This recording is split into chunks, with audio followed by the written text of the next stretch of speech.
Hi, it's Isha, bringing you the very latest in ESPN Cricinfo dailies.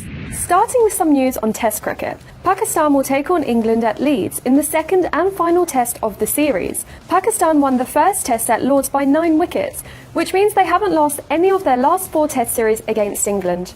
The most recent one, in 2016, was drawn 2-2, while Pakistan won the previous 2 in the UAE by margins of 2-0 and 3-0. Debutant Usman Salahuddin is set to replace Babar Azam, who has suffered a wrist fracture in the first test. England have dropped Mark Stoneman and brought in Keaton Jennings in a bid to win their first match in 8 test matches. The participation of Ben Stokes is also in doubt. England are expected to make a late decision about his inclusion. It was very clear where we needed to improve from last week. We've had some good preparation. Guys have really worked hard, and now it's just doing it, going out and proving a point, putting a really strong performance in as a group, and showing some real pride in the badge. The 19-year-old left-arm swing bowler, Sam Curran, has been drafted in the England Test squad after Ben Stokes suffered a hamstring strain. On Thursday morning, Stokes was only fit enough to bat in the nets. He's expected to take a late fitness test on Friday before the start of the second test against Pakistan.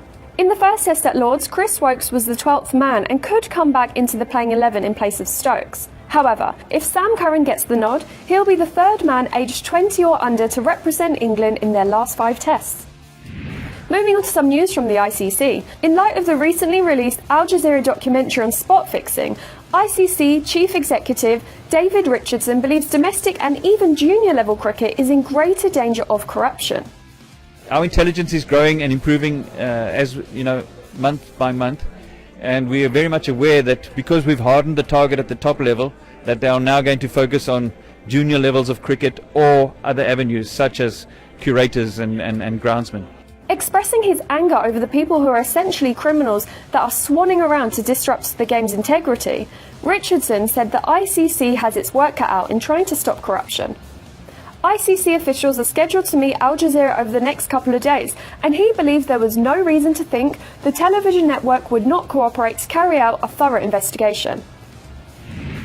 Finishing with some news from the BCCI, the top 20 umpires in India will receive a pay hike according to a revised pay structure that was approved by the BCCI's Committee of Administrators in April. The BCCI's Cricket Operations Manager Sabar Karim had recommended that their per-day match fee be increased from 20,000 rupees to 40,000 rupees for all matches except T20s.